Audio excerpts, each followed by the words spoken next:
work about 2 years ago, after doing metal and bronzes. I've been always working with pure, sort of natural substances. And I did a lot of sketching outdoors, and I always loved the outdoors, and I said to myself, why not try the wood of the trees? And that's how I started. I found an old piece of wood in the shed, and I had some kind of a jigsaw, and I figured I'd see what I could do with it. And that's how the first one was born. The chainsaw was very exciting because it could give you such depth so quickly. This is a very good example.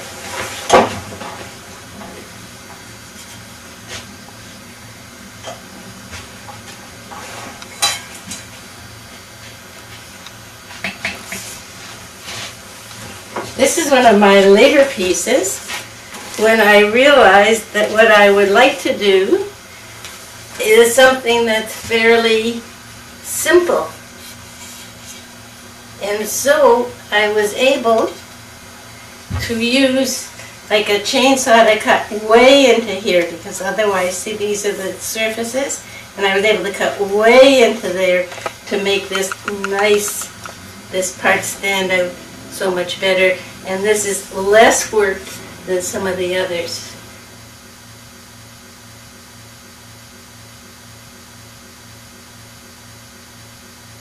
And some, as you can see here, I love the actual grain of the wood, so I would take this and my hammer and a chisel and simply put this on the ground, the chisel like that, and hammer on the chisel, and this would come off exactly with its own grain. And what kind of wood is this? This is cedar. I've used cedar, I've used pine, I've done a lot of pine. I've used a lot of black walnut and cocobola and found objects. In this stage, I was doing a lot of incorporating with found objects.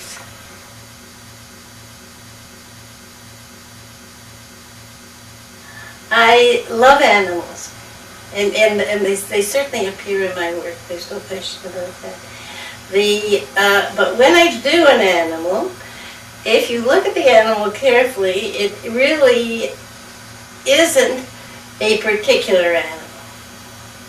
The deer that we were looking at before isn't really a deer. It's got many aspects that are other than deer-like. The leg comes out and stretches way out. The back side is not rounded in the same way as a deer.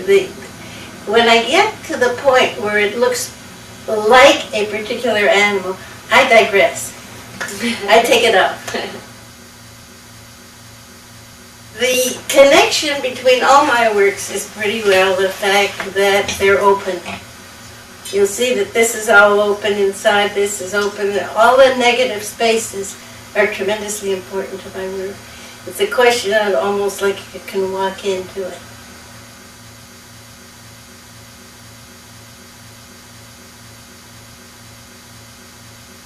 It's very spontaneous. And it's abstract. And then I gradually see the shapes emerging. And when I see a shape emerging, or when I see the wood reacting in a certain way, I'll go with it. Certain sculptures, a great many sculptures, you make in an abstract form, or you make with a certain view, and as your life changes, and as you think your way through and feel your way through, and the sculpture changes because it needs to change, because it's intrinsically different, then you realize that you've created something that has meaning and its own integrity and a life of its own.